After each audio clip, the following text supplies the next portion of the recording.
Year 5s, Mrs. Simmons here. My turn to read the next chapter of Cosmic. So we are now on chapter 8 and we are going to read the chapter Fathers Have Children. That was the night I finally took down my It's Your Solar System glow-in-the-dark mobile. It wasn't even astronomically accurate. It still had Pluto on it. Everyone knows that Pluto's not a planet anymore. It's something a bit too big for an asteroid, but too small for a planet. It's nothing. Like someone who's too big to be a kid and too young to be an adult. Then the phone rang. A friendly voice said, "Hi, Drax Communications. Still want to be the world's best dad?" This time I waited for the options to come up, but they didn't. There was a pause and the friendly voice said, "Hello, Mr. Digby?" "Oh, what? Yeah, that's me. Who's that?" "Dr. Dinah Drax here. I've been waiting for your call." "You've been waiting for my call?" "Yes. But I tried to call you this morning and I was on hold for about a year. I thought there must have been 1,000,000 people in the queue." "But I told you that you were specially selected. Didn't you believe me?" "Yeah, but the on-hold thing went on so long. I really wanted to share that piece of music with you." "Well, thanks. I enjoyed it. And to find out how patient you were. Patience will be an essential quality on this trip." "Oh, I can be patient. Really, I can sit for hours." "Good. Well, Mr. Digby, you're through." "That is completely cosmic. A car will collect you from your registered address at 8 o'clock on Tuesday morning." "Dr. Drax, the rocket? What kind of ride is it? Is it a reverse bungee or a roller coaster or—" "Wait and see. That's one of the ways in which you can exercise your patience. Now tell me a little bit about the child you'll be bringing." I'd completely forgotten that dads have children. "I do hope it's a girl. We're very short on girls." "Oh, she's a girl then, definitely. Anything you say." "And what's her name?" "Who?" "Your daughter, Mr. Digby." "My daughter. Time to engage." I said the name of the only daughter I'd ever had. I said, "It's Florida. Her name is Florida." If Liverpool city centre was level 2, a secret location in China must be level 50 at least. I wasn't going to make the same mistake as last time. This time I was going to skill up before levelling up. In World of Warcraft, you can have weapon skills, gathering skills, or trade skills.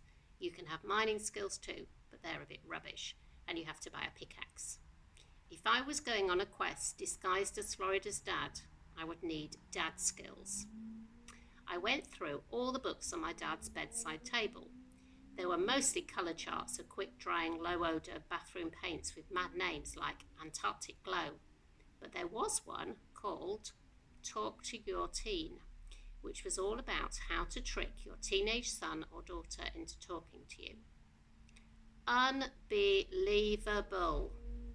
It was like finding the cheat sheet for Orbiter 4, except it wasn't Orbiter 4. It was my life. Look at this.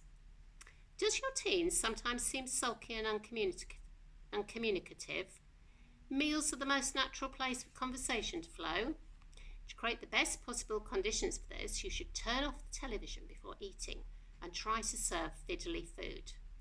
Fiddly food keeps everyone at the table longer, whereas a pizza can be dispensed with it within a matter of minutes.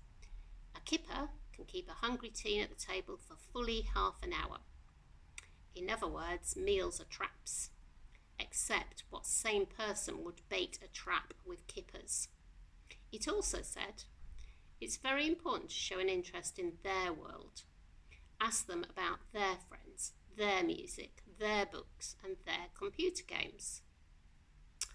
So, he was never interested in the history of Azeroth or the Wanderlust warriors' weapons at all. He was just keeping me talking.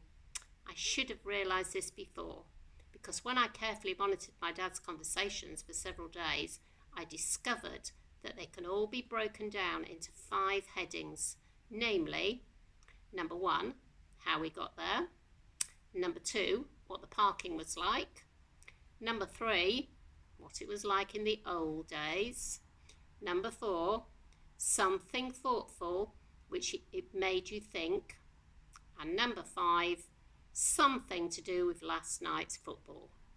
For instance, on the Saturday morning, we went to the new Strand to look for new handles to put on the new kitchen cupboards. We didn't find any, though we did get an amusing cactus holder shaped like a donkey. This is what Dad said. Number 1, the main road was so choked, we'd have been better off walking. Number 2, £2 to park for 2 hours, and it takes you half an hour to find a space. Number 3, in the old days, if the shop didn't have the right door handles for your cupboards, you came home empty-handed. Nowadays, with shopping malls and what have you, if they haven't got door handles, you buy a cactus holder. It makes you think. Number 4, are we really any happier now than we were then? Are we happier because we've got a cactus holder? It's not like we've got a cactus. And number 5, it's no good scoring lots of goals if you also concede lots of goals. We need a terrifying central defender. These 5 headings apply to anything. For instance, if my dad ever did go to Azeroth, he'd probably say, number 1, we took the Deep Run tram to Stormwind, Dwarven District. Number 2, the tram is free. It's very reliable and you don't have to worry about parking. On the other hand, it was raided by the undead Scourge and a lot of us were killed. Luckily, my guild companions have healing powers. Number 3, there was no such place as Azeroth when we were little. If you wanted to play a fantasy game, we had to use sticks for swords and run around on pretend horses. The sticks really hurt. Number 4, we look stupid, but we did get lots of fresh air. And number 5, money has spoiled football. Players now spend more time advertising hair products than they do training. I felt I'd mastered level 1 of being a dad. Now I had to get myself a daughter.